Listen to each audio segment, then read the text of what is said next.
Good morning everyone. आज का हमारा विषय है वॉन डेर वाल्स इक्वेशन। इससे पहले हमने देखा था कि किसी भी गैस के आदर्श व्यवहार से डेविएशन के क्या कारण हैं।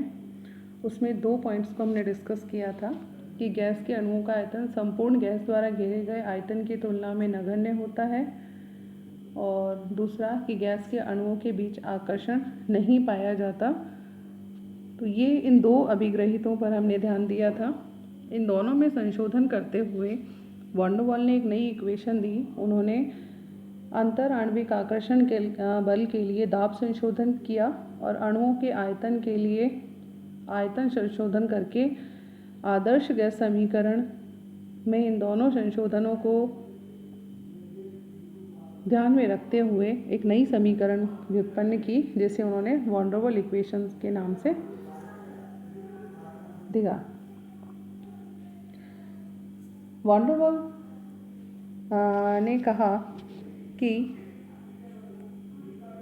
एक मोल गैस का जो कुल आयतन है वो V होता है, और क्योंकि हम गैस के अणुओं का आयतन नगण्य नहीं मान रहे हैं, अतः इसलिए गैस के अणुओं के विचरण का स्थान वो कुल आयतन V न होकर के इससे कुछ कम होगा। वॉन डेर वाल ने सुझाव दिया कि आयतन V में से एक संशोधन राशि B को घटा करके आदर्श आयतन प्राप्त किया जा सकता है। इस संशोधन राशि को वर्जित आयतन कहा। वर्जित आयतन की गणना गैस के अणु के व्यास द्वारा आसानी से की जा सकती है। इसे उन्होंने B से दर्शाया। स्मॉल b हम इसके लिए काम में लेते हैं वर्जित आयतन को दर्शाने के लिए। यदि Vi अणुओं के स्वतंत्र विचरण के लिए आयतन है, जिसे उन्होंने आदर्श आयतन माना, तो आदर्श आयतन V ideal will be equals to V minus NB। N यहाँ पर नंबर ऑफ मोल्स को शो कर रहा है और B एक कांस्टेंट है विभिन्न गैसों के लिए। इसे एक्सक्लूडेड वॉल्यूम या वर्जित आयतन भी कहा जाता है, और इसका मान 4/3 πr³ होता है, जहाँ पर कि R अणु की त्रिज्या, आणविक त्रिज्या है, मॉलिक्यूलर रेडियस।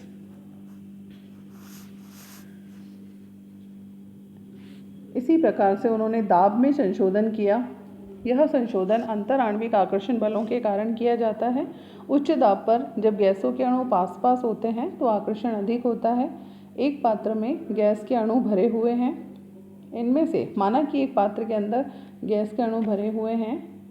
हम एक ऐसे अणु पर ध्यान देते हैं जो पात्र के बिल्कुल मध्य में है। तो आप कल्पना कीजिए कि यह अणु अन्य सभी अणुओं के द्वारा समान रूप से आकर्षित होता है, और एक अन्य अणु को कंसीडर करते हैं जो पात्र की दीवार के निकट है, पर वो जो पात्र की दीवार के निकट है वो केवल उन अणुओं के द्वारा ही आकर्षित होगा जो कि उसके पीछे की ओर हैं। तो एक शुद्ध आकर्षण बल वो महसूस करता है और एक दूसरे को वो बल समाप्त कर देते हैं, अतः अणु पर परमाणु आकर्षण बल 0 हो जाता है। एक अन्य अणु पर बल लगाया जाता है जिसके कारण यह अणु पीछे की ओर खिंचाव अनुभव करता है, और यह खिंचाव अणु की गति को प्रभावित करता है तथा अणु पात्र की दीवार से उतने वेग से नहीं टकराता जितने वेग से यह खिंचाव की अनुपस्थिति में टकराता है। अतः जो दीवार के नज़दीक अणु हैं, इसके द्वारा दीवार पर डाला गया दाब कुछ कम होगा। आदर्श दाब ज्ञात करने के लिए हम दाब P में कुछ दाब एक्स्ट्रा दाब हमें जोड़ना होगा। तो आदर्श दाब, जिसे हम PI से दर्शाते हैं, PI will be equals to P plus small p। अतः जो पात्र की दीवार के नज़दीक अणु के समान अन्य अणुओं पर लगने वाले खिंचाव के कारण दाब में उत्पन्न कमी 2 कारकों पर निर्भर करती है। पहला, प्रति इकाई आयतन में गैस के अणुओं की संख्या पर, जिसे गैस का घनत्व भी कहा जाता है, और प्रति इकाई समय में दीवार से टकराने वाले अणुओं की संख्या पर निर्भर करता है। यह संख्या भी प्रति इकाई आयतन में अणुओं की संख्या पर निर्भर करती है। एक मोल गैस के लिए गैस का घनत्व उसके आयतन का व्युत्क्रम क्रमानुपाती होता है। तो घनत्व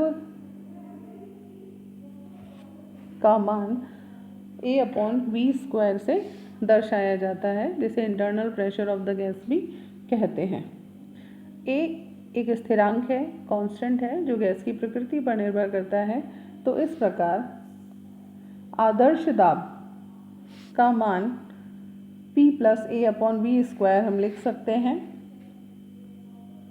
A describes attractive force between pairs of molecules, goes as square of the concentration and upon V whole square। अतः आदर्श गैस समीकरण PV = RT में हम आइडियल प्रेशर और आइडियल वॉल्यूम का मान जब रखते हैं तो एक नया समीकरण हमें मिलता है, that is P + A/V² × V - B = RT।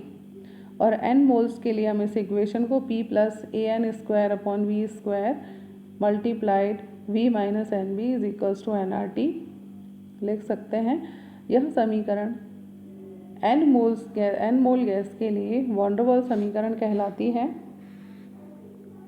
अतः दाब संशोधन P = है AN² और आयतन संशोधन V = nB। A और B यहाँ पर वॉन डेर वाल कांस्टेंट कहलाते हैं। The higher the value of A, the greater the attraction between molecules and the more easily the gas will compress। A का मान जितना ज़्यादा होगा, अट्रैक्शन उतना ही ज़्यादा होगा मॉलिक्यूल्स के बीच में, और उतनी ही आसानी से गैस को कंप्रेस या उसका संपीड़न किया जा सकता है। B टर्म एक्सक्लूडेड वॉल्यूम को, वर्जित आयतन को रिप्रेजेंट करती है, और volume occupied by the gas particle, या जो गैस पार्टिकल जितना आयतन घेरते हैं उसको दर्शाती है। इन दोनों जो वॉन डेर वाल कांस्टेंट्स हैं, इनकी यूनिट्स अलग अलग होती हैं।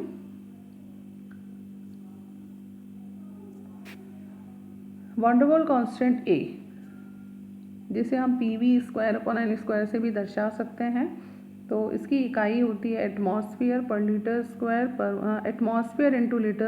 पर मोल स्क्वायर। और वॉल्यूम करेक्शन जिसे हमने V = NB से दर्शाया, तो इससे हम B कांस्टेंट की इकाई को निकाल सकते हैं, जो कि बराबर होता है कैपिटल V यानी volume upon number of moles के। तो इसकी इकाई हो जाएगी लीटर पर मोल। ये बहुत इंपॉर्टेंट चीज़ें हैं, अक्सर पूछ लिया जाता है कि वॉन डेर वाल स्थिरांकों की इकाई लिखिए। तो A की इकाई एटमॉस्फेयर × लीटर² पर मोल स्क्वायर, और B की इकाई होगी लीटर पर मोल। अब हम देखेंगे कि वॉन डेर वाल इक्वेशन के द्वारा हम आइडियल बिहेवियर से डेविएशन को किस प्रकार से समझा सकते हैं। वॉन डेर वाल समीकरण वास्तविक गैसों के व्यवहार को पूरी तरह से प्रदर्शित नहीं करती है, लेकिन यह आदर्श गैस समीकरण में सुधार को दर्शाती है। वॉन डेर वाल समीकरण की सहायता से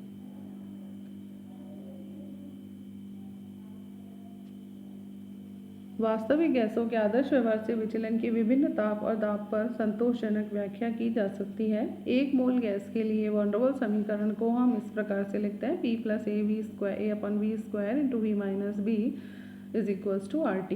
this is the van der Waals equation for 1 mole of the gas. अब हम इसे रीअरेंज करेंगे, तो रीअरेंज करने पर हम इसे इस तरह से लिख सकते हैं, PV = RT + PB - A/V + AB/V²। यहाँ पर AB/V² बहुत छोटी भिन्न होने के कारण इसको हम नगण्य मान सकते हैं। तो अगर इस राशि को हम नेग्लिजिबल मान लें तो इक्वेशन रह जाएगी PV = RT + PB - A/V। इस समीकरण के द्वारा वास्तविक गैसों के आचरण में आदर्श गैस के आचरण से जो विचलन पाया जाता है उसे समझा जा सकता है। अब हम अलग अलग कंडीशंस को कंसीडर करते हैं। एट एक्सट्रीमली लो प्रेशर, जब कि दाब बहुत निम्न हो, बहुत निम्न दाबों पर गैसों का आयतन V बहुत अधिक होता है, अतः A/V तथा B दोनों के ही मान P और V की तुलना में बहुत कम होते हैं। इस प्रकार ऊपर दी गए समीकरण में दोनों ही मानों को हम नगण्य मान लेते हैं, यानी PV को भी नेग्लेक्ट कर देते हैं और a अपॉन वी को भी अवॉइड कर देते हैं, तो हमारे पास इक्वेशन रह जाएगी only P V is equals to R T. यह समीकरण एक मोल गैस के लिए आदर्श गैस समीकरण है। अतः बहुत निम्न दाबों पर गैस एक आदर्श गैस समीकरण का काफ़ी हद तक पालन करती हैं। दूसरी कंडीशन, जब दाब निम्न हो। इस स्थिति में गैस का आयतन अधिक होने के कारण वर्जित आयतन B की उपेक्षा की जा सकती है। अगर गैस का आयतन ज़्यादा है तो वर्जित आयतन को नगण्य माना जा सकता है। तो PB तथा AB अपॉन V स्क्वायर की तुलना में नगण्य मानते हैं, परंतु आणविक आकर्षण की उपेक्षा नहीं कर सकते। अतः समीकरण को इस प्रकार से लिखा जा सकता है P plus A upon V square into V is equals to R T. P V is equals to R T minus A upon V. इस प्रकार पी वी का मान आर टी से कम होता है। जैसे जैसे दाब बढ़ता है वी का मान घटता है तथा ए अपॉन वी का मान बढ़ता है। परिणाम स्वरूप पी वी का मान और भी कम होता जाता है, जो कि वक्र में प्राप्त डिप्रेशन की व्याख्या करता है। जब दाब और बढ़ाया जाता है तो गैस का आयतन घटता है और इस अवस्था में हम बी को नेग्लेक्ट नहीं कर सकते हैं। फलस्वरूप पीवी के मान बढ़ने लगते हैं। इस प्रकार वक्र में एक मिनिमा हमें प्राप्त होता है। थर्ड कंडीशन है एट हाई प्रेशर, उच्च दाबों पर। उच्च दाब पर गैस का आयतन बहुत कम होने के कारण A अपॉन वी स्क्वायर का मान P की अपेक्षा कम रह जाता है, जिसकी उपेक्षा की जा सकती है। अतः समीकरण लिखेंगे P into V minus B is equals to R T. Rearrange करने पर P V is equals to R T plus P B. इस प्रकार पी वी का मान आर टी की अपेक्षा अधिक हो जाता है। जैसे जैसे दाब और बढ़ाया जाता है पी वी का मान बढ़ जाता है, फलस्वरूप पी वी का मान बढ़ता है। इस व्याख्या से स्पष्ट है कि दाब तथा आयतन संशोधन विपरीत दिशा में प्रभावशाली होते हैं। कम दाबों पर A अपॉन वी स्क्वायर अधिक प्रभावी होता है और उच्च दाबों पर स्मॉल b वर्जित आयतन अधिक प्रभावी होता है। एक प्रेशर रेंज में A अपॉन वी स्क्वायर तथा B के प्रभाव एक दूसरे को संतुलित कर लेते हैं। इस प्रकार परास में गैस एक आदर्श गैस के समान व्यवहार करती है। एट लो टेम्परेचर, निम्न तापों पर इक्वेशन होगी P V plus A upon V minus P B minus A B upon V square is equals to R T. यहाँ A B upon V square का मान बहुत कम होने के कारण नगण्य होगा, तो हम इस टर्म को अवॉइड कर देंगे। तो P V minus P B plus A upon V बराबर होगा आर टी के। यह इस प्रकार भी लिखा जा सकता है P V is equals to R T. बाकी सब टर्म्स को हम लेफ्ट हैंड साइड पर राइट हैंड साइड पर रखेंगे। P V is equals to R T minus A upon V minus P B. निम्न ताप पर V का मान बहुत कम होता है, अतः A अपॉन वी का मान बढ़ जाता है तथा A by V minus P B के मान में भी वृद्धि होती है। फलस्वरूप पी वी के मान घट जाते हैं और आदर्श गैस से विचलन दर्शाती है। उच्च तापों पर V का मान इतना अधिक हो जाता है कि A अपॉन वी स्क्वायर तथा B दोनों ही नेग्लिजिबल होते हैं और गैस आदर्श व्यवहार प्रदर्शित करने लग जाती है। अतः उच्च तापों पर आदर्श व्यवहार से विचलन कम पाया जाता है। इस प्रकार से हमने देखा कि वॉन डेर वाल्स समीकरण किस प्रकार आदर्श व्यवहार से विचलन की व्याख्या करती है। Thank you so much.